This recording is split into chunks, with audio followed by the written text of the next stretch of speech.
현행 상가 임대차 보호법에 따르면 임대료 인상은 5%를 넘을 수 없습니다. 하지만 현실은 그렇지 않죠. 임차인들의 눈물을 닦아줄 지자체의 조정 기능은 미흡하고 정부나 정치권의 보완 대책은 말만 무성할 뿐입니다. 이어서 고한석 기자가 보도합니다. 서울 송파구, 젊은 창업가들의 특색 있는 음식점들 덕에 잘 나가는 상권이 된 이른바 속리단길입니다. 이곳에서 2년째 애견 미용실을 운영하는 A씨. 지난 8월 건물주는 갑자기 월세를 40만 원, 50%나 인상해달라고 요구했습니다. 계약 기간이 3년이나 남아 법적으로는 올려주지 않아도 됐지만 도저히 거절할 수 없어서 부가세 포함 19만 원 인상으로 합의했습니다. 여기에서 계속 장사를 하려면 버틸 수가 없어요. 올려줘야 돼요. 심리적인 스트레스도 많고요. 사람이 전화, 문자가 카톡이거든요. 계속 오고 자영업자들 중에 겪어본 사람은 아는데 상가 임대차 보호법이 규정한 임대료 인상 상한선은 5%. 건물주가 애초 상한선의 10배나 요구했으니 대놓고 법을 무시한 셈인데 당장 제재할 방법은 없습니다. 상가 임대차 조정위원회 거기에도 전화를 해봤어요.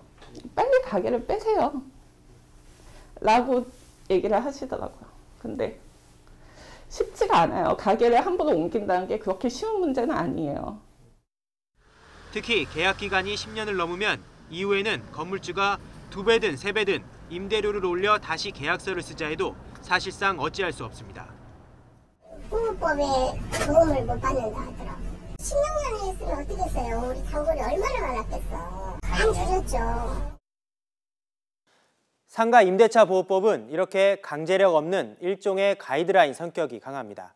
건물주가 이 가이드라인을 따르지 않는다면 소상공인, 즉 임차인은 민사소송을 하거나 분쟁조정위원회로 갈 수 있습니다.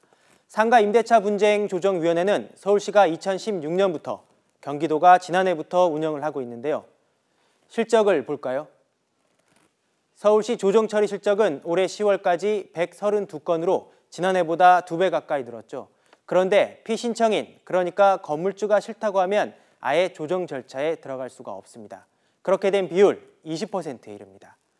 아직 걸음마 단계인 경기도 분쟁조정위원회는 올해 25건 중 절반 이상이 이렇게 조정 개시도 못했습니다. 정부도 이런 문제를 알고 있습니다.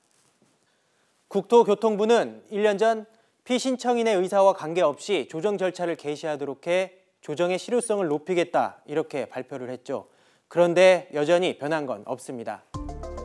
을의 눈물을 닦아주겠다는 정부와 정치권이 정작 을들을 위한 갈등과 분쟁 조정에는 소극적이라는 지적이 나옵니다.